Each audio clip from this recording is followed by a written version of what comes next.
A close battle in the points is likely to be mirrored by a close race today, as there's not much space to stretch out here. Respect the chicanes and be careful of those curbs as we get ready to watch round 7 of the IMSA Vintage series, and you'll see it all live here on the Global SimRacing Channel. Hi, I'm Joe Peak, and with me in the booth is Craig King.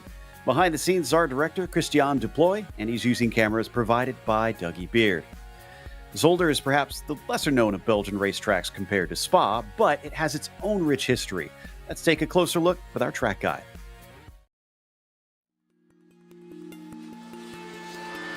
Welcome to Zolder, a temporary home for the Belgian Grand Prix in the 70s and 80s. In present day, it's mainly used for GT and lower-level formula racing. The track sits in the northeast corner of the country near Hasselt, nestled right up against the Albert Canal. The two raceable layouts are essentially the same, save for the tightness of the Jackie Ick chicane. Both are just under 2.5 miles and have 10 turns. While the track had some sadly infamous moments for Formula One, it remains a popular venue. Its most notable feature is the plethora of chicanes that scatter the lap. The slowdown penalties drivers receive for cutting the course at them can tend to be race-defining. But more worrisome are the monstrously large curbs parked at the apexes that have been known to tear apart wings and suspensions. Passing tends to be difficult, with only 2 spots offering out braking zones that aren't into chicanes. The Boulderberg hairpin is the easier of the two, while Erst is a medium-speed, downhill, off-camber 90-degree turn. To say it proves troublesome to get right, even when not in a battle, is an understatement. While the lap opens up with many of those swift, wide-radius corners, the rest of the turns are almost all hard braking zones. High-powered cars with little downforce do need to be careful between the Kleine chicane and Butte, because there's a large crest that can catch you out. Winning here will require precision and patience. Belgian fans may have the more famous Spa to choose from, but you can't go wrong with the consistently good action this track puts forward.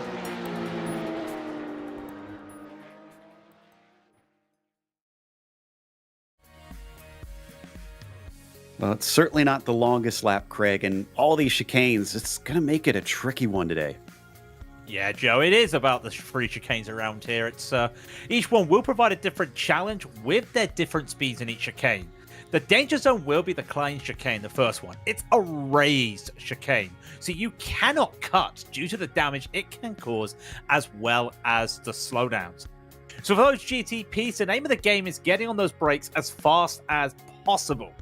Now for the GTOs, they have a bit more leeway when it comes to the chicanes, but it's important not to take too much speed entering them. And speaking of the Audis, gearing is crucial. Coming to the Villeneuve chicane, the car wants you to go into 4th gear. You do that, you'll end up like Emerson Golden on Wednesday night, shifting down too fast and causing a blown engine. Now on such a start and stop track here, you'd think multi-class traffic would be a challenge. You would be wrong. Be patient around the traffic. Late moves into these 3 old school chicanes are tight. You cannot do it. There is no room. Joe, patience. That's the name of the game today. An old school track for these epic old school cars. We'll see who has that patience. It's going to be hard to execute at times, I'm sure, in the heat of battle. Now, as for the championship, as I mentioned, it is very, very tight at the top currently up in our GTPs. A single point between Heroder and Sintez Galindo. Brendan Lim is only 11 points back himself, so he's still very much in the mix. And honestly, top 5, all within a win's worth here after halfway through the season. So glad to see that we've still got a fight on our hands. Don't have Adrius Valenteus, or no, excuse me, it looks like he did show up here. I apologize. So he could be a real threat, as he's often one of the quickest in this car every time he shows up. But then we also, of course, have the GTO standings here, Craig. We have the GTO standings. Mickey Friesen still leads by such a big difference now. Again, the key thing here, yet to win a race, not only this season, but on broadcast. And Turris Kundelis as well, looking to get back in the winning column just behind. He could use that because Johan van Hixie picked up his 2nd victory of the season last week to claim that 3rd position. And then down the rest of the field, we always talk about how the GTOs are super competitive. Look at that between Josh Brain and Doug Cloud. And then you just move into the bottom 3 as well, from Emilio down to Forbin. It is so close around here. And just if you don't get a victory, it doesn't matter. Not even a podium. It's all about getting in that top 10. Getting those points for the points scoring positions, which will be a little bit trickier today with 41 cars. So there's definitely going to be a lot that are out of those points paying positions. But let's take a look at what this race will entail, of course. This is their 40-minute sprint format for round 7. This is an open setup series, so we'll see who is able to get the most comfort through those chicanes. Getting the grip off of them definitely going to be key. No spare car. If you wind up damaging it, you're going to have to come in and take repairs, which is going to be costly with it being such a short lap. You're going to go laps down very fast. Drive-through penalty at 17 and a DQ at 25 incidents. Mostly going to be a worry with just going over those curbs a little bit too far. But honestly, before you get too many incident points, if you clip those inside curbs too much, you're probably going to damage the car before you ever run afoul of the black flag here. But keep your eyes out, because it could cause some slowdown penalties, which will be a big talking point today. We're in the midst of qualifying, Craig. Seamus Power actually on the pole position up in the GTPs, but Noel Lundberg finds himself up at the top down in the GTOs. Yeah, Noel Lundberg's already done his 2 laps. He's managed to get it very close. That gap, though, between the top 4 in GTP is extraordinary. The top 4 separated by 0.018 in the GTPs. That's something that's going to be really interesting to see. Is down they come. This is Valenteus, as you can see. You can always tell that Valenteus has got the number 1 on the side of it. Through that Villeneuve chicane and then around to the Telemont. Comes up to this hill. It's into the 1 hairpin of the track now. This is such a crucial overtaking point if you want to make some moves. But just look how tight it gets before it opens up, though. That's so crucial to get on the throttle early.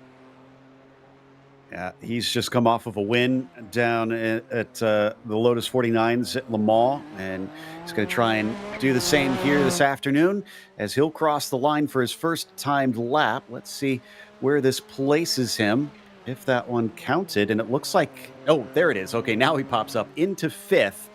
So that's still not as quick as I would have expected, but now the top 5 are all within a 10th, Craig. This is really crazy, especially when you talk about a lap here. It's 75 seconds at the moment in qualifying. For these GTOs you're seeing Ove Trengered right now, it's a little bit longer. It's almost 90 seconds as Ove now trying to get his first time lap in. He won't get another lap in due to the time, so he'll come across a lap. This is actually his 2nd lap. He will set another invalid lap. It just goes to show you could be quick out there, but these off tracks will be the killer when it comes to the race. Is there enough time for Valenteus to get another one? Chernov, who is currently in 14th, is the last of our GTOs. He's already set both of his laps, so he's essentially getting some practice in from here. Don't think there's anybody else that's able to set a time, though. Just Valenteus maybe here with about 16 seconds to go. Yeah, he should be clean to the line. He needs to make up about 1/10 of a second to take pole away. Does he do it? And he does. A 14.7 is going to put him on the top spot. And also, Javi Perez just sets his last time right as the buzzer goes. That's going to be all she wrote, Joe. That's going to set our grid, and now Valenteus is going to be starting from the front of it. What's that going to look like in the race itself, where 2nd to 6th is essentially just glued together on pace? There is your starting grid with Valenteus on the pole position, flanked by Seamus Power. Farron Grau starts P3, and Dustin Hiroter in the 4th spot. Heitor Sintez Galindo will be P5, as Ardo Yamaki will start from 6th, and then Fabian Jungbluth in 7th. To his outside, it's Brendan Lim in 8th. Diego Mastretta will be 9th, and then Guillermo Diaz will be your 10th place driver on the grid. It's Javier Del Olmo who starts on the next slide there from 11th, as Bjorn Ackerman will be 12th and Antonio Alvarez 13th. Kevin Parrish is P14 today, with Guillermo Alvarez starting in 15th. Andrew Belling then on his outside starting in P16 today. Stefan Leslie will be P17. You've got Mateo Johnson in the 18th spot, Kelton Armstrong in 19th, and Javi Perez rounding out your top 20. Those are all the drivers at set times. Jacob Reed, Juan Escobar, and Arnold Cook, last 3 on the prototype field, starting according to iRating. What about the GTOs, Greg? Well, it's Noel Lundberg leading them away to the Andreas Schuster beside him in P2. And then Mickey Friesen with all the sevens there in third, with Josh Brain in fourth. Johan Van Hixie will be fifth. Next to him will be Doug Cloud in sixth. And then Thorben Pollock will take seventh with Martin Krajcik in eighth. And Sam Skogard will be ninth with Marty Ollie making a return here in 10th. When we get to the second page, JB Hamill-Smith there in 11th position, Emilio Ducciari in 12th. Joey Vergara will be 13th with Roman Chernov, as we just saw was the last time qualifier in 14th. Then the non-qualifiers of Ove Trengarade, Nathan Rivers, William Berry, and David Wellborn Jr. for your 18 GTOs and 23 GTPs today. It's a relatively full field, but still going to give us a good spread between them, just slightly more of our GTPs, obviously, to kind of make things a little bit more difficult for those GTOs. But as we take a look at the temperature, it looks like it's relatively cool with a little bit of wind, about 10 miles an hour, 16 kilometers per hour. That shouldn't blow them around too hard. Really, I feel like the biggest thing that most drivers are going to be watching out for is that traffic, like you were talking about, Craig. We've seen here at IMSA Vintage over the years that traffic management makes or breaks your race. Yeah, we saw it very well on display last week when it came to Red Bull Ring. Just one mistake and not being able to get past the traffic cost you 2 seconds.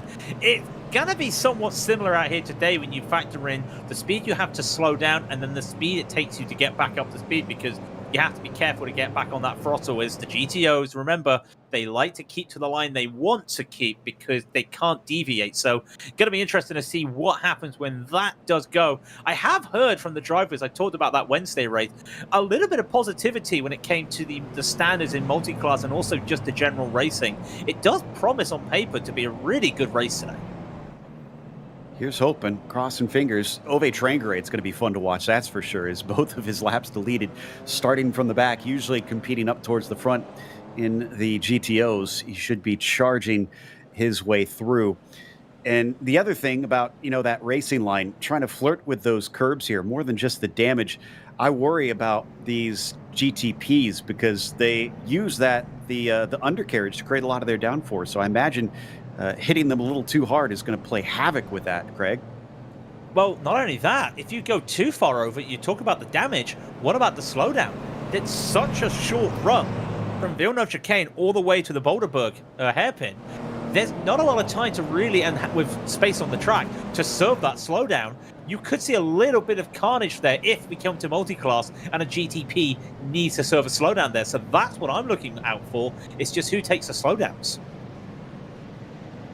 All right, as we go down and across the new building, I do miss that old sort of little cozy-looking cabin that they had there previously in the old builds. But this new one certainly is shiny and nice-looking, but there's one more chicane to go. Adrius Valenteus wants to keep that car shiny and nice-looking at the top spot. Will it stay so in the chaos that is the IMSA Vintage Series? Green flag is out, and Valenteus gets a very good jump. But look at Farron Brown. He's already trying to take second away from Seamus Power coming down into Ernst. And there goes Dustin Heroder with a smooth move. We got 2 cars off 3. It looks like 4 all into the gravel. Let's go to the GTOs. GTOs are looking very good. Andreas Schuster got a good run around the outside of the Jackie X chicane and takes that lead early on. And Noel Lundberg almost sliding the front of that car, gets it stuck. As we see now, they've got a little bit of issue because that is a slow GTP just rejoining ahead. That's going to hold Andreas Schuster a little bit, but we've got to get back to just see what's happening. That looks like Javier Del Olmo just making a late move there, going into the Kleiner chicane. Watching Seamus Power here in 3rd position behind Farron Grau and Valenteus. Adrius trying to run away as quick as he can while they've got clear air. Looking at the Kleiner chicane now for our GTOs. Schuster just ahead of Lundberg with Friesen locked in behind. These cars give a much bigger draft than what we see with those GTPs. Yeah, but they're not gonna be able to use a lot of that draft today, just with how short these straights are. Going to be interesting to see what they can do now. Who's the first driver to go for a slowdown around these corners. That's it, Bjorn Ackerman with a mechanical black flag out there already, but no one taking a slowdown at the moment. But look at the hard braking as they hit Boulderberg. Nowhere to go early on. Really have to get a good run out of Villeneuve to make those moves. I think that may have been related to an incident into the Boulderberg hairpin for Bjorn Ackerman, but he immediately dove into the pits to try and get that repaired as soon as he can. So up at the front of the GTO, Schuster leads Lundberg with Friesen in behind. Looks like we've also got Stefan Leslie stopping in there to the side of your screen down into pit lane. What about Fabian Nunbluth kind of diving around, seeing what he could do with Iamaki here? He's almost looked like he's trying to bait him here, and he had a really good run coming out of the kind of chicane. Unable to get anything going at the moment. Gonna have to just reset. He looks like he's gone a bit too hot there into Villeneuve. Manages to get it under control. That is one of those issues. You go too hot there, it's flat, yes, and there is those bumps. You've just got to be careful. So this is what happened at the start. Was it mid-pack? Oh, the 22 absolutely punted, unfortunately. So trying to make out who that is. That is Guillermo Diaz, it appears, who got kind of shoved off. And race was over before it began as he's already retired the car. Back to Fabian Nunbluth versus Ardo Iamaki. They'll cross the line to start another lap, and we're starting to finally get a little bit of sunshine on what is a rather hazy day at times. Yeah, it's nice to see the sun. That would just warm the track up a little bit. It's still 69 Fahrenheit, but this is where it's interesting. These first parts of the track, you get it right, it sets you up. This is such a nice part of the track, the first section, just with how it flows. Get on the throttle and you see they're taking a little bit of liberties there using the gravel, but they have to just extend a little bit. Again, more baiting there from Fabian. He looks like he wants to just throw Arto a little bit of a dummy there, just throw him off. That could set him up here as they come down into Butter, but can't make that overtake. It's so tough, and again, every time he breaks for it, it looks like he's almost over-driving into the corner. Certainly is going in deep, and oh, it hurt him this time as he loses control. Nice catch out of Turleman. Can't believe he's kept it completely on the track. He's going to lose a couple spots as that was Heitor Sintez Galindo, or excuse me, Brendan Lim rather, sneaking by. Yeah, good save though. Manages to get on those brakes, hold himself down, and yes, he's lost 2 positions, but he can keep on fighting. And talking about a man who likes fighting, it's Doug Cloud. Did a fantastic driving. Andreas Schuster's in the wall though. What happened coming out of the chicane? We saw him sideways there, as now Seamus Power is under attack. I think that is Dustin Hiroda trying to get to the inside. Sintez Galindo now has a run. Oh, he's all the way completely off into the gravel. He'll bring it back onto the circuit, but he loses a great opportunity. Yeah, it was indeed for Schuster. He took too much of the outside curve, on the exit there of the chicane, and just lost the car a little bit. We talked about it. I did say they can take liberties, these GTOs. Could not do it this time. I've also noticed some of these back markers starting to hit into the GTP traffic, but here's Jacob Reed. He's got the number 2 on his car. He didn't set a qualifying lap. He did not do what Valentinus did last week where he got caught out before the green flag. He's still racing at the moment. He's +8 for the day as he's trying to harass Antonio Alvarez. Yeah, he had a pretty good race that didn't end as well as it should have at Michigan last week in the Lotus 49s. Looks like he's returned here to show he's good with these higher downforce machines, poking his nose in down through Boulderberg, but can't quite get it underneath the likes of Alvarez. This is where he's got to be careful because it just goes to show just a little the difference in the driving, but they've got a slow GTP. They both have to go around. Very well done by both drivers to get around. Unfortunately for Alvarez, he'll have to go the long way, loses out there in the background, holds on though, the Jacob Reed. They get around. He gets that position, not the way he wanted it. Up the road next is Andrew Berling, but we'll look at a replay here. I believe this is an earlier incident in the GTPs. It is. So that's the 24 of Stefan Leslie. Whoa, coming back across, and that's why Leslie and Bjorn Ackerman both had to come into pit lane. Too much damage for either of them to carry on. Leslie has since repaired the car and is back out, but Ackerman is still stuck taking those repairs. A little bit of traffic still for our battling cars, including Dustin Hiroda, who's able to sneak by. That's William Berry trying to just hold his line. Heitor Sintez Galindo not able to capitalize on it. No, in fact, I think he just had to bail out a little bit of getting on the throttle as well, just because he didn't know where the car was going. And also, this is some of these drivers' first time through traffic. Well, just full stop. Jacob Reed now making that overtake as we talk about it on Andrew Berling, and he's now got the next car up ahead of him, which is Kevin Parrish. He's already up there. He is 16 seconds behind Valenteas. So the question is, how far does he go instead of how quickly can he get to the lead, I feel. Quickest lap for Jacob Reed is 16.9. You compare that pace to the leaders. That should theoretically get him up to around 6, but we'll see whether he's got more in the tank than that. Jorn van Hixie in a nice side-by-side battle coming into the Kleine chicane. He'll take the spot off of Josh Brain, but Josh gets a good exit. Now he's going to have to make him defend again coming up into Villeneuve, and just a little bit of a defense coming into there from Jorn van Hixie. It's so tough, though, to make that move in these GTOs just because of how much speed you have to start hitting. You have to just get there as well on the throttle, and you almost have to be with some sort of overlap to look for that move into Villeneuve. It's not possible. And then look at the speed differences there through Boulderberg. They really just take different lines and different speed. Mickey Friesen, cool, calm, and collected, as we always like to say, as he's still hunting down Noah Lundberg. Can this be the race finally? And I'm not trying to jinx the man. Is this the race he finally gets that victory? Saw what looked like maybe a little bit of smile on his face, so he seems to be enjoying the fight here. Coming down into Ernst once more. This separation only about 0.6 of a second at this stage. Had a problem for Sam Skovgaard, for what it's worth, at the back of the GTO field. He's waiting to return to the track, but it looks like the car should basically be okay. Yeah, just a little tap there trying to overtake Martin Krejcik. That's what happened there for Sam. We may get this on the replay. And there's Mateo Johnson here having a moment, and they're just spinning around and everyone's trying to get by. So tough because you have to take almost one line there, and that's unfortunate. And that was an Aitor. That was one of his teammates, I believe. I think you're right, because Aitor is still up to the front right now. So yeah, car's fine. Johnson, unfortunately, in pit lane, taking repairs. Oh, did something happen to Hiroter? I think Hiroter just lost third to Seamus Power. I wonder if that was a slowdown penalty. It was. He went for the overtake and then realized there was a GTO in front, and he had to just avoid the chicane full stop. And he manages to avoid it on the flat part of the track of the green Astro, so he was able to do so. I also see Marty Ollie and Andrew Berling have just both towed. I wonder if they've had a moment together as well. I'm guessing that is likely related. Oh, things are tight coming down into the chicane for Sintez Galindo, barely sneaking by Andreas Schuster in time, but it cost him with that shallower line. Arto Amaki now pulling away.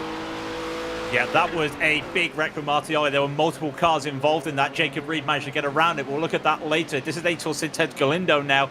He is still hunting down these positions. He wants to get that position back. He's -1 for the day. He's going to have to go around the outside of these cars. There is Doug Cloud. Now he goes to the inside. Real good racing here. Real good multi-class etiquette.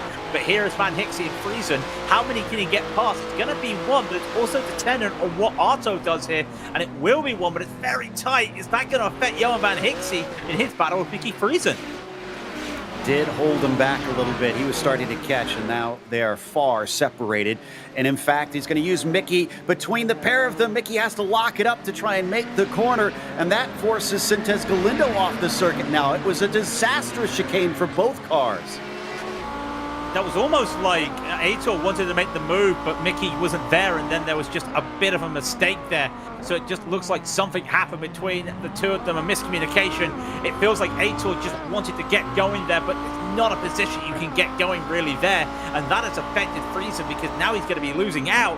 Aitor gets ahead of Noah Lundberg ahead of this, but you can just see what Mickey has to look at right here. It's just a flow of GTPs, and then he also has to make sure one mistake, he could lose a position in his own class. Yeah, he's got definitely Johan Van Hixie kind of holding on, trying to see if there's going to be an opportunity. Josh Brain in there. We know he's just rapid fast in these cars, and Doug Cloud kind of hovering around, hoping to pick up the scraps should they start to battle.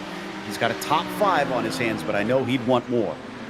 He always wants more, and his battles last week did show it. Let's look at the GSRC replay. This is Martioli. This was the big one. That looks like Brendan Lim lost control on the throttle. Everyone's trying to back up there. Jacob Reed has to get by, and it is a pinball effect for Martioli, taking a couple of drivers out, not on purpose, of course, but just by what happened there. Jacob had nowhere to go, in all due fairness. He had to try and get around, and it was that light tap there on Marty that just sent him going. I can understand why Bjorn Ackerman is rather annoyed in the chat of the sim right now. First incident, it was an innocent victim. Car next to him spun. Second time in a row, just kind of came across an accident he could not avoid. And both times sent him into pit lane. I'm not sure he'll even be back out again after all this. Watching Brendan Lim now, he's carrying on in about 11th place. Yeah, just a small mistake getting on the throttle there as well. But I will give kudos to Mickey Friesen. He is trying to catch up to Noel Mumbo just ahead here after what happened. And this is a little bit of a moment there. Brendan Lim wanted to go around the outside onto the wall, but the wall is the racing line for the GTO. Some of these drivers probably just thinking they've got the speed ahead. And again, the racing line here is a bit to the left there, as you can just see, but Brendan going around these GTOs. You can just see that how that compromises the different lines. It is very tight around here on this section for those overtakes, because you have to give way to what the GTOs are doing before the GTPs make a move. Wow, Farron Grau not only catching up, but pressuring Adrius Valenteus at this stage. Not sure how much of this is due to the traffic. Oh, they got a spinning car in front of them. William Barry able to pull out of the way, but that caused hesitation from Valenteus. Grau not able to pick up the pieces from that one. He still holds on behind, but boy, that has got to be scary for Valenteus, knowing that that can happen in a heartbeat. Can happen to anybody, and of course Vanteas, he's probably got some PTSD after what happened last week in the GTOs, so he doesn't want a repeat of that again. But credit due for Farron Grau. Keeping up to the back of Valenteas here is a not easy feat around here. Let's look a quick look at this GSRC replay. This was Sam Skogard earlier. This was that little moment just trying to get past the number 19, which was Martin Krajcik. Just a light tap there. It's tough. It almost is just a left-hander with a fast right, that chicane, just with the nature of that speed. Interesting to see Martin Krajcik having swapped over to the GTOs. I'm so used to him running in those GTPs for many years, but cool to see him try the other side of the equation. He is currently running in 8th position. Jacob Reed on Javier Del Olmo. Del Olmo defends coming up into Villeneuve, and that forces Reed back into single file. Oh, and Jacob had to just hold and catch there. Good little catch. But it almost looked like Jacob tried to do an over-under there. But again, it's a small, tight, old chicane. It's very tight there. Whatever line Javier takes is going to block whatever line Jacob wants to take. And that's just unfortunate there for Reed. He knows that situation now. He's going to have to do it another way. As is the case here with Josh Brain, he really wants his position on Doug Cloud. He won't get it this time. But you have to respect that whatever line he takes is going to block whatever line you want to take around here. And you're just going to have to hope you get a good run. And I'm pretty sure this is swapped around unless we lost a car and I'm forgetting, because last time we checked, Doug was in 5th, so he's managed to get by Brain. Now Schuster in behind them is making this a problem for the sandwiched number 18 out through the little rent chicane that they've got there. Or actually, I believe that is, yeah, that is the rent chicane. X is the last one that they're coming up to here, as we check on Jacob Reed once again with Del Olmo. This is where we saw him get a run last time, but not able to do anything with it. And once again, the car is fast off the turn, but he's on the wrong side of the track. He's going to have a nose slightly ahead, and unfortunately for him, Del Olmo is good on the brakes here. Yeah, and also Del Olmo had a little bit of a wiggle coming out of the Kleiner chicane, and Jacob did his best for that, but Reed unable to get a move because good defense here from Javier, realizing what he has to do there. And if that's the best place for Reed to make an overtake around here, I think he's going to have to rethink his plan. There are other places he can look here, because that move does not look on. Neither does this at the moment for Josh Brain. You have to keep his mind and body clear here of Andreas Schuster right behind. Any moment is just going to be very tricky. Doug's going to make that car wider than an American-style fridge. As he comes down and through the chicane. He is clean off of there. Look at that, pulling away. We've got another replay. So Mickey Friesen coming down into the Kleine chicane. Oh, and too much curb for the 27. He's trying to carry that momentum, and as we've seen many times, that can be an issue. He's going to lose the spot, maybe. And indeed, wow, that was very savvy. Was that Van Hixie that just snuck by? It was. Yeah, Van Hixie got by. I think he got by, and I think Mickey understood the assignment here and was like, let's not fight this. You fight this, you're going to be losing more time to Noel Lundberg. Unfortunately, now Friesen is 3 seconds behind Lundberg, but he still lives to fight another day. And never say never. We've still got 23 minutes left in this race, Joe. Do Noel no harm coming into this 5th in the points and only a single point behind Josh Brain. Surprised we're not seeing Josh with a little bit of more hurry up underneath him to make up for that gap.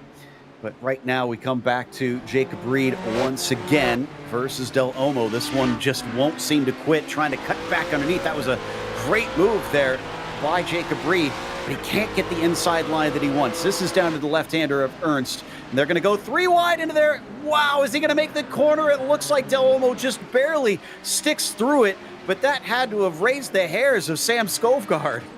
Sam must be thinking what he's done, but unfortunately Javier did overheat the tires and go a bit too hard, and Jacob finally made that move he needed to make. He's had the mistake there. Del Olmo now is getting fought by Fabian Jungluff right behind. This battle's still going on right behind. Fabian look for a move. This is going to be very treacherous. He puts his nose out loose, Hamilton style, but can't make anything going. That was a bit of a rush there, Javier Del Olmo, I've got to say. And for Jacob Reed, I mean, you mentioned, whoa, as we get a side-by-side down into Villeneuve, but that's going to be a cut course for Fabian Jungluth. He's going to have to give that time back as he spins the tires up on top of things coming off the corner. Surely he's got to give that back to Del Olmo here shortly. Question is, where is he going to try it? This is Dustin Roeder, our leader. But I was going to say, Jacob Reed showing quite the patience, just kept trying, and then finally when the opportunity came, he snatched that up. He's been looking. He was looking for that moment, and he was able to make it as soon as he could. Very interesting just to see where he made it. But again, that's just the commitment he had around traffic, and it just worked for him. This is Dustin Hiroda. He's got to be thinking now, just 6 seconds behind is Jacob Reed. That might be the limit for Reed. He may touch the podium spots, but who knows? Dustin Hiroda right now just have to hold off Seamus Power, and if they make a mistake, 5 seconds behind them is Meraki and Aitor Sintez Galindo, and Seamus has had a missed gear shift here, but we're looking now, yeah, this is going to be interesting, and he doesn't get it in the background, but Ferenc Grau still fighting on. All the leaders are all bunched up right now in both classes. I love seeing this great fight up at the front between Valenteus and Grau, but Dustin Hiroda still fighting with Seamus Power now down into the hairpin. And then it's all about accelerating off of here. It's a little wiggle back and forth. What about Sintez Galindo? It's he and Iamaki currently to try to decide a top 5. Don't know that Galindo's close enough to try and attack down into the Ick chicane. And no, he's going to have to sit behind.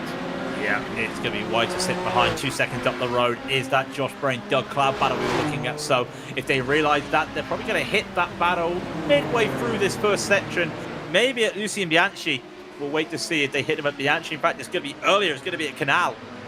So this is going to be very interesting because the slowdown by Meraki there, maybe that allows Aitor to make a move, but Aitor is going to get picked off there. Doug's right there, can't do anything, but can Otto not get picked off from Schuster? They both get through, but that was a good opportunity for Sintez Galindo. Could not make it work due to the traffic. Iamaki holding on for the time being on that top 5 position. 20 minutes left to go. We're halfway through this race, so just take that and double it. We're going to do it all over again. Oh, we'll have a few less drivers out there because I do count about 8 drivers in the GTPs in the pits or retired, and only 4 for the GTOs. So the big part of the field has been slimmed down a bit, and now the big field is the GTOs as Doug Cloud continues on this little battle and this little runaway from Josh Brain. But Andreas Schuster getting past both of them earlier on, didn't see what happened there, but he's now just trying to run on, and that's a real good recovery from Schuster. Maybe he's 6 seconds behind Friesen. Don't think he'll get that podium though. coming up through the chicane. That's a pretty good exit there from Schuster to keep him at arm's length from these chasing cars behind. Both of them hungry for results as they swing down through Ernst. Doug Cloud going to have to allow the likes of Fabian Jungbluth by. Ooh, Jungbluth really having to narrowly avoid Roman Chernoff there for a moment. Yeah, I'm just looking at this from Jacob Reed and Justin Hirota. I didn't think Reed was that quick, but Hirota's got some damage. He had a very slow last lap, 10 seconds slower. Can Hirota hold on to this? They're going to try and go side by side. You can't go too wide through that chicane, but you can see the damage on the left side of Hirota's car there. Something has happened, and I do wonder what it is, and I just hope it's not a GTO going to the side of him. Oh, unfortunately it was. I found it. It wasn't the side of him, though. It was into the back, and it was Joram Van Hixie, interestingly. So second place might have some of his own damage out there. We'll have to keep eyes on that. That happened at the final chicane, braking for the final chicane. Now we know what we have with the damage there on Joram Van Hixie. He does have damage. We know what happens when he's got damage. He gets on iRacing highlights. So who knows what can happen with that. But we'll wait and see, because anything still, he's 2 seconds behind Lundberg, but that must have lost him some time, because I did see he was closing that gap to Lundberg, and all of a sudden it's back to 2 seconds there.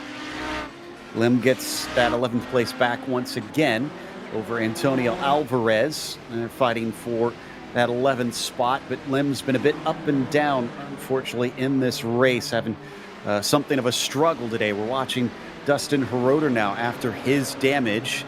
Does look very focused. I'm sure the car is not handling ideally. Yeah, he had another moment. He tried to overtake Mickey Friesen coming out of tournament.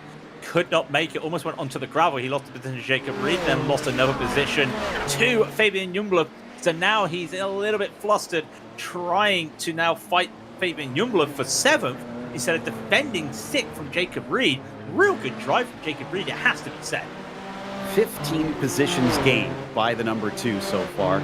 About 4 seconds to make up to the next car. But as we've seen, the traffic can easily cost you that time. So it's not impossible, even with only 16 minutes to go, for him to make that up and run down a top 5 finish. I don't know about getting a podium, though, because it's another about 10 seconds up the road from there to get to Seamus Power. You never say never when it comes to IMSA Vintage.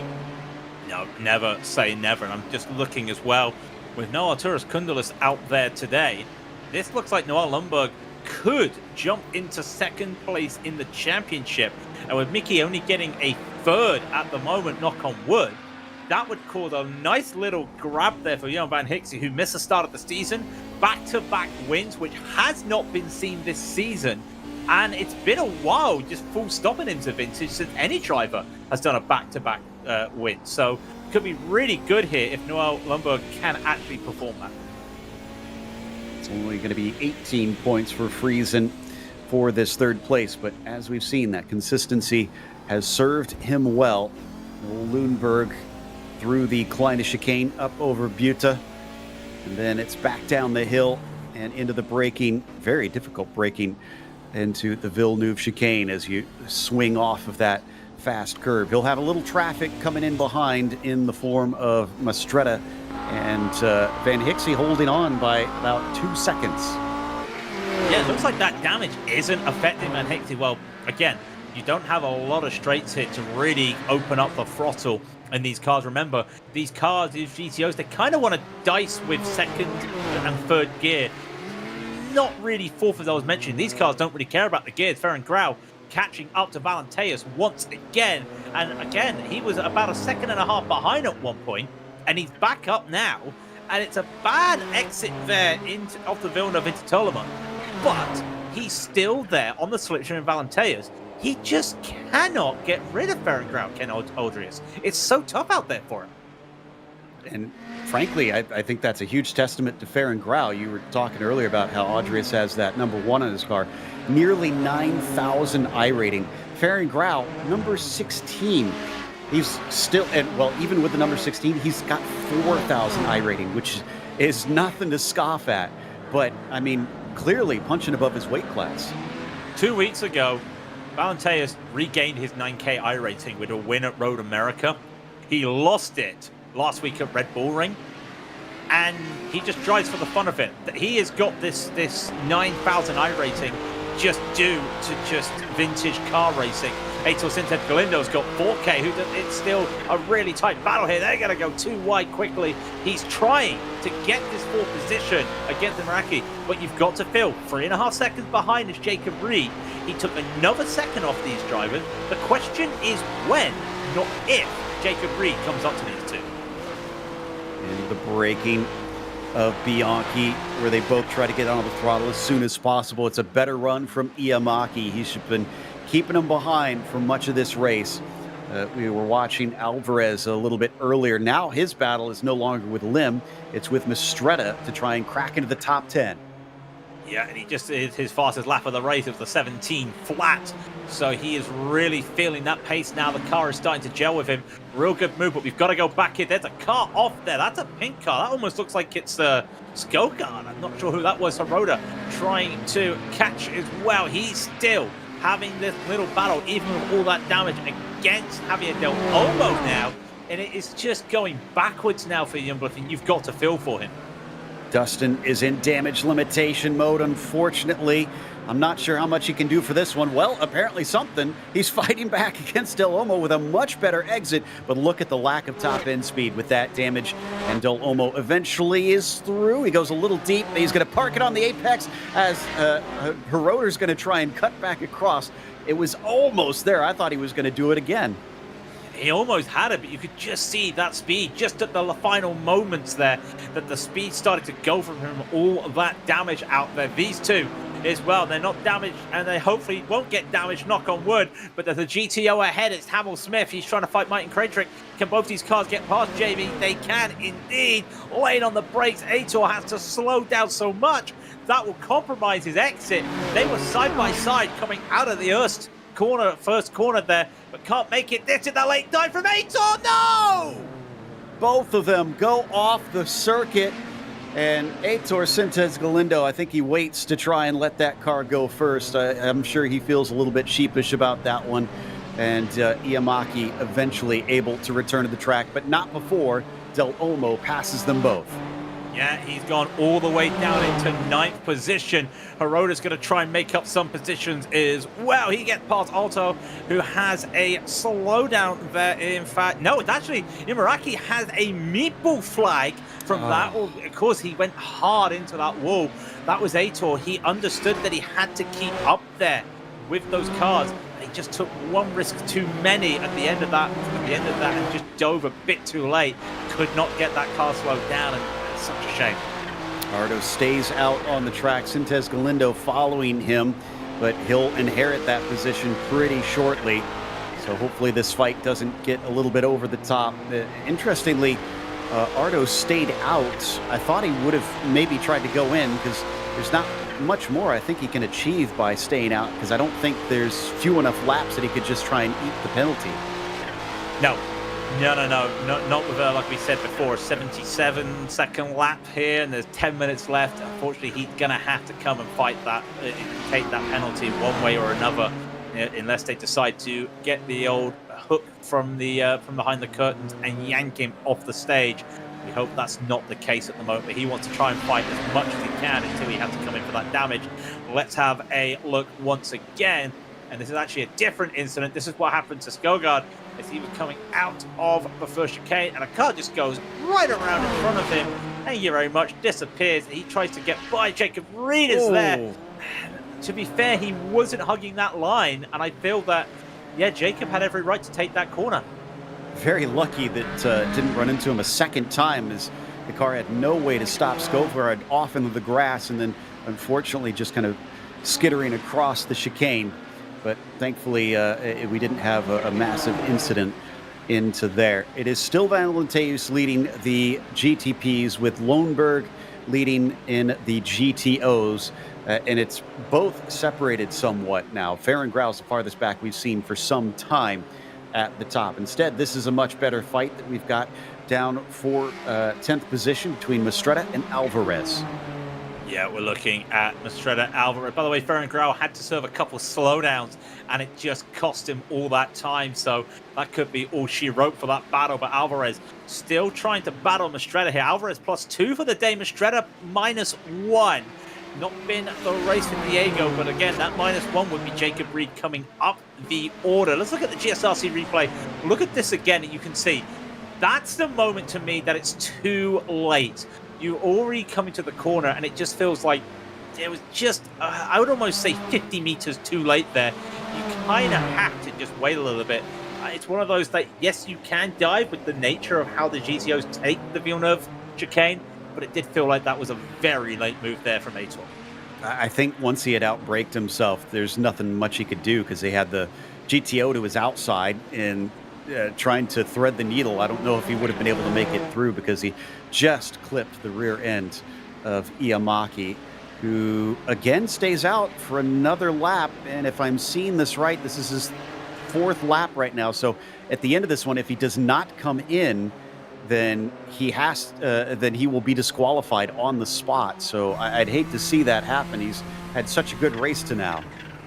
Yeah, we don't want that to see that happen, and let's hope he does decide to come in. I mean, the race could be over for him regardless if he takes that penalty, but you can still salvage something getting those repairs done.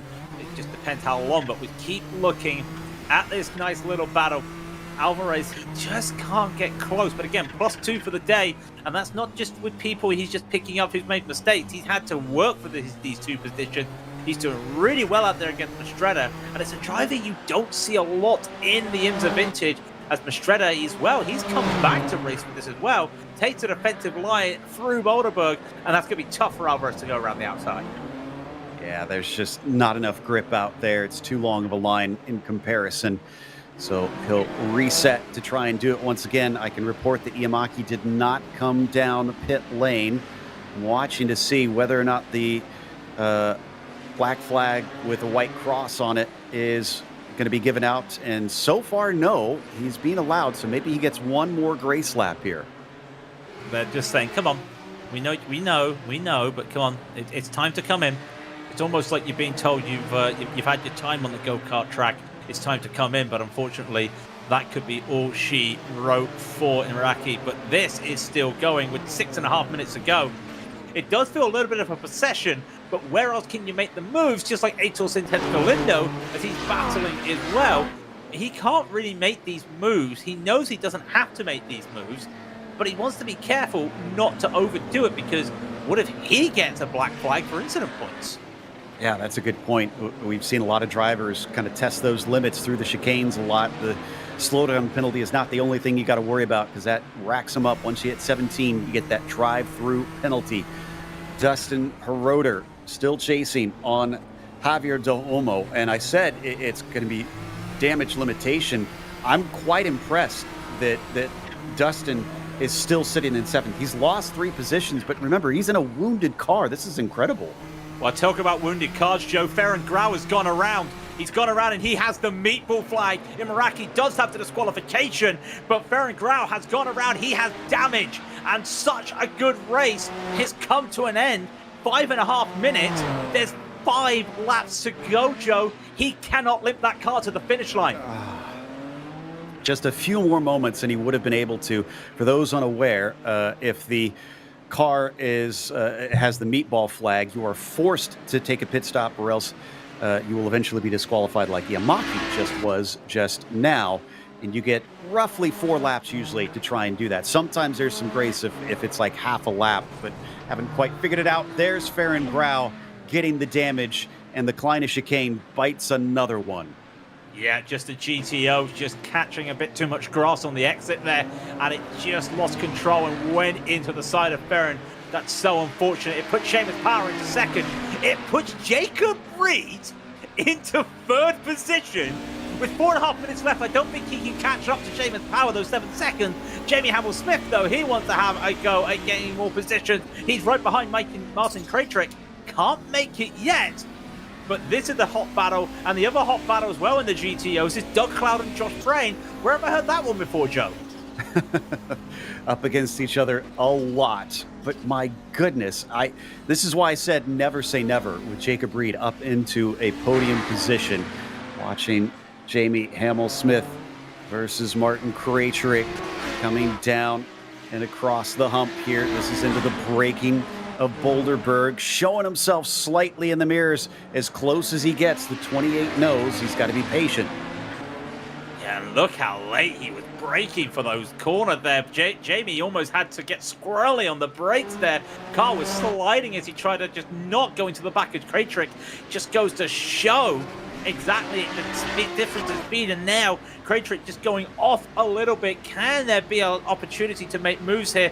I don't think so. They're going to have 4 laps left, these GTOs, so he's still got some time to make a move, but where does he look now? I think he's just hoping for this lap traffic to come by and just look for an opportunity.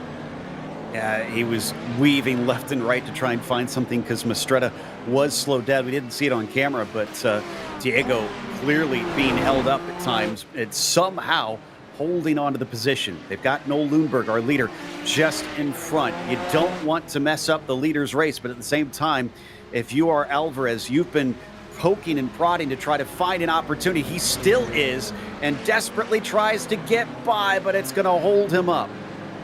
Well, that's been happening. Jamie Hamill-Smith has had a spin with a lap GTP, but we keep watching this with Alvarez, looking to see if he can get this gap back on Diego Mastretta. Comes around to the Bianchi corner one more time. And again, he just wants to close this gap. His best opportunity to close the gap is here at the Kleiner chicane. Just get a better run, keep the speed up. And I say that, I think I may have cursed him. You saw that car bounce a little bit there, Joe. He took a lot of that speed away. We were talking about the attrition earlier. We have lost officially 10 cars, it looks like, out of this race. Just waiting for Yamaki and Grau to kind of get caught up and sent further down the overall order. Doug Cloud fighting to try and defend off Josh Brain, but they're separated for the time being by Arnold Cook. Artie's going to be able to just get through here, which, you heard that lift there from Doug Cloud. He did not completely trust it. I mean, you've got a car with there is no wings on the back of the GTP. That's definitely Leslie. He's got some sort of wing, but it's very damaged. If you've got a damaged GTP coming ahead of you and braking, it's lost a lot of that downforce that it requires to slow down. It is going to be a little bit squirrely when it comes to braking. So you can see has to just hold on here. Look at this replay. This is definitely Leslie. He tries to, he's a little bit slower. What happened is he could not get past the GTOs because you see the first GTP coming out the chicane was Jacob Reed.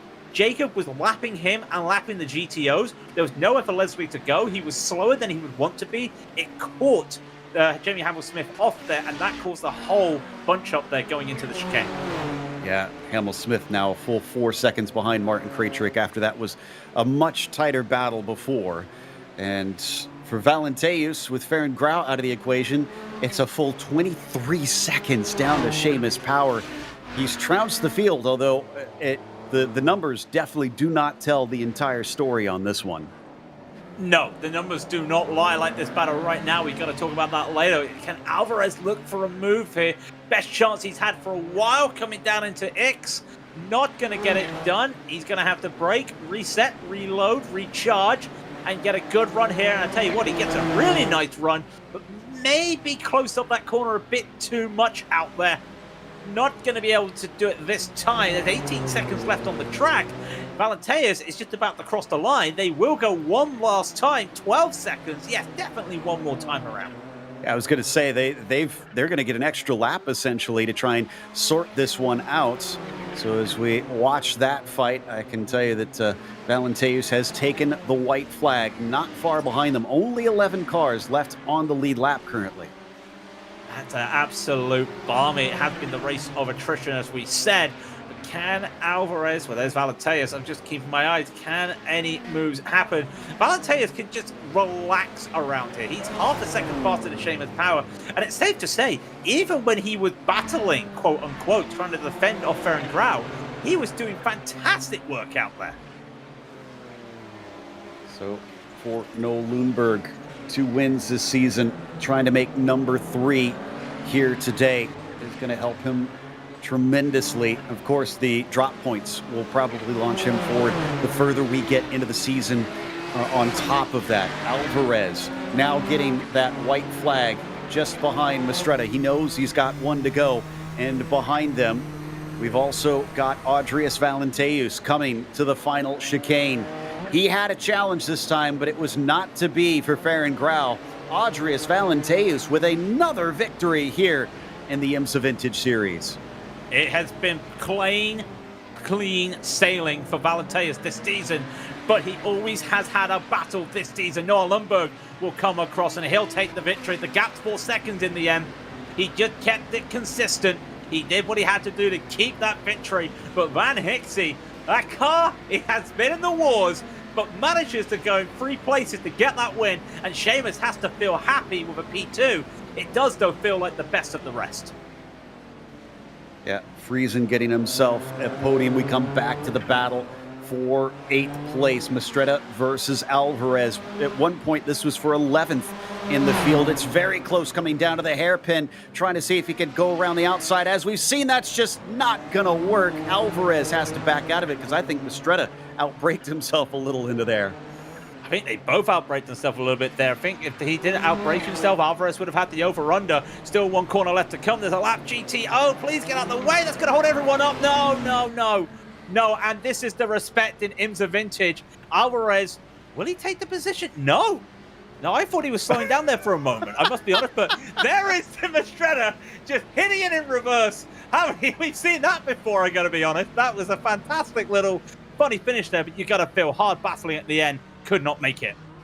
No, I thought Alvarez was going to slow up and let him have that one, but he didn't want to lose a position to Guillermo Alvarez, Antonio, obviously, in the end. Well, that was nonstop excitement, as it almost always is here with the IMSA Vintage Series, with Adrius Valenteus leading barely for the first part of the race over the likes of Farron Grau.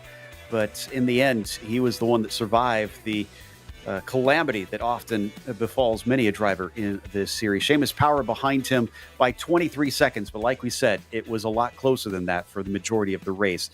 Jacob Reed was P3, coming up from 21st as Fabian Jungbluth finishes 4th and Javier Del Olmo into P5. Dustin Heroder, despite a damaged car, will get a 6th place today. Unbelievable.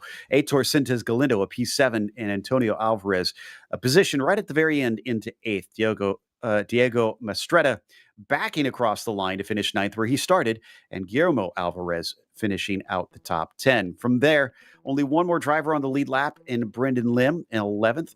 Javi Perez was P12, 2 laps down. Arnold Cook 13th, and Stefan Leslie in 14th. And then after that, it's all drivers who DNF'd: Grau, Iamaki, Armstrong, Belling, Chernov, Parrish, Johnson, Escobar, Ackerman, and Diaz. What about our GTOs?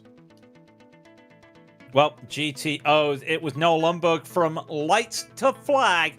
Takes that victory. Johan Van Hixie going +3 on the day to finish in 2nd with Mickey Friesen in 3rd.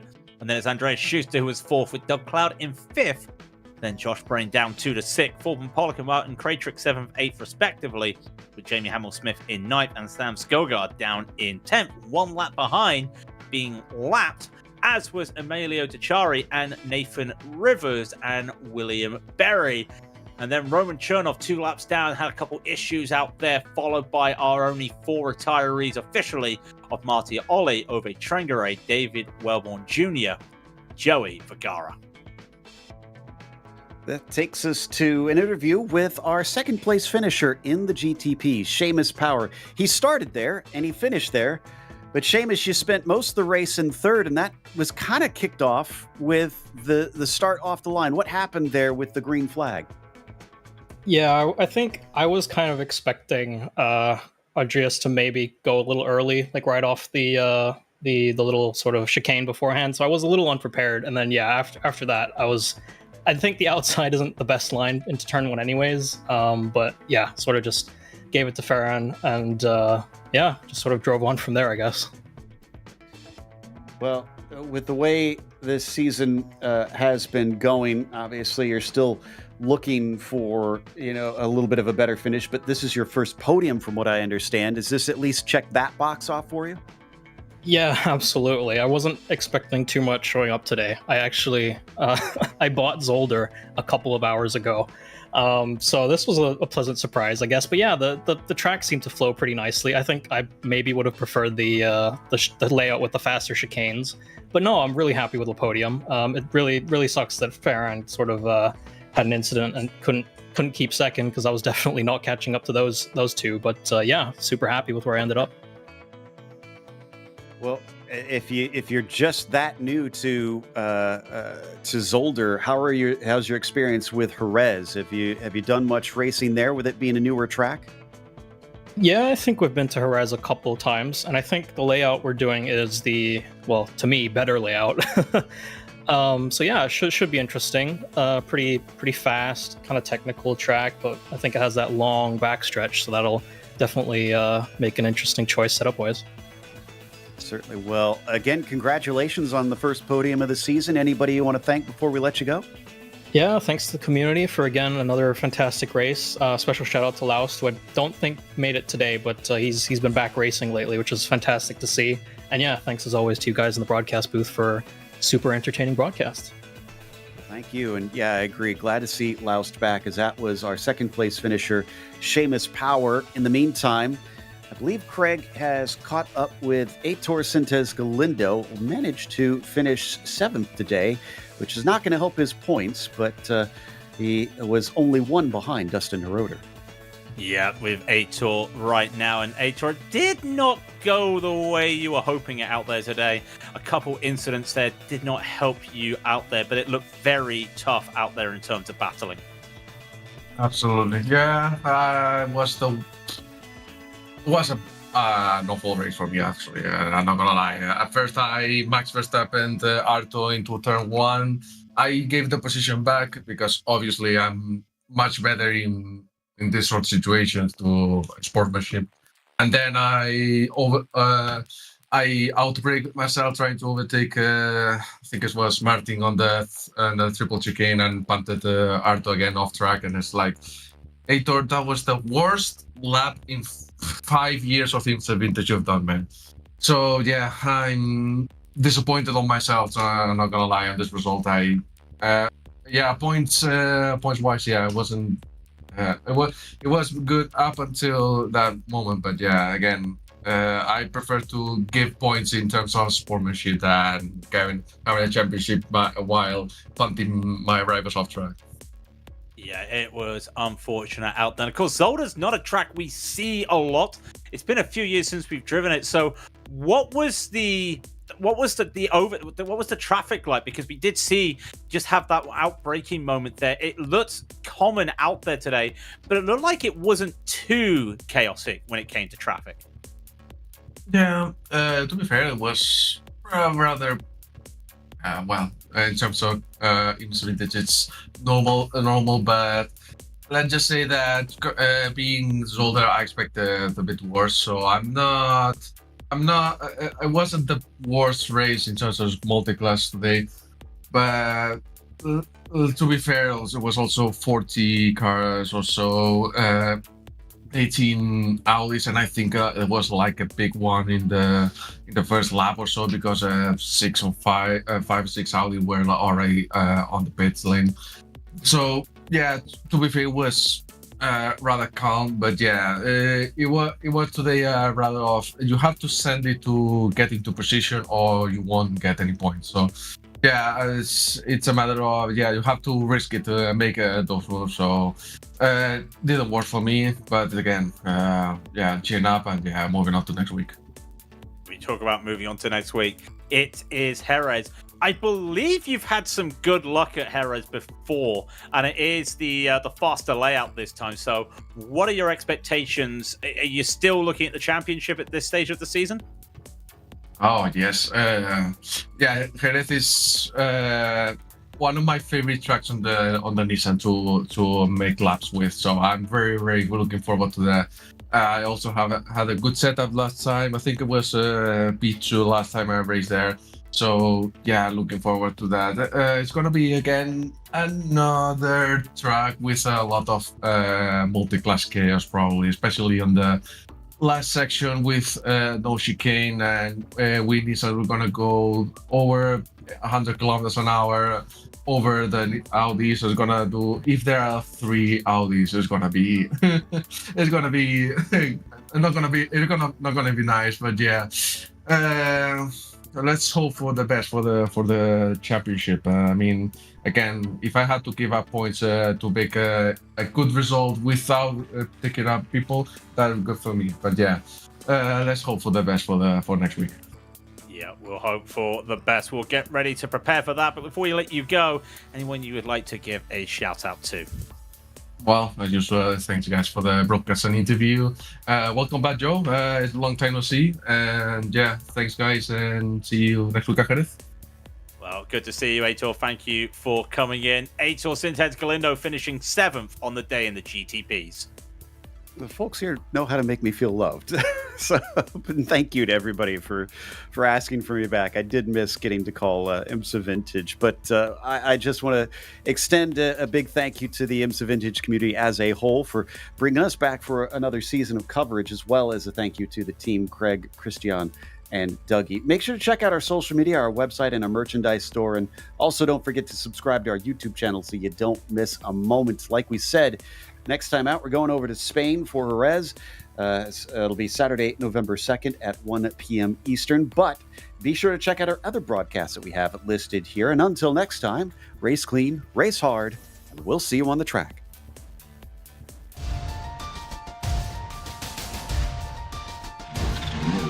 Wow.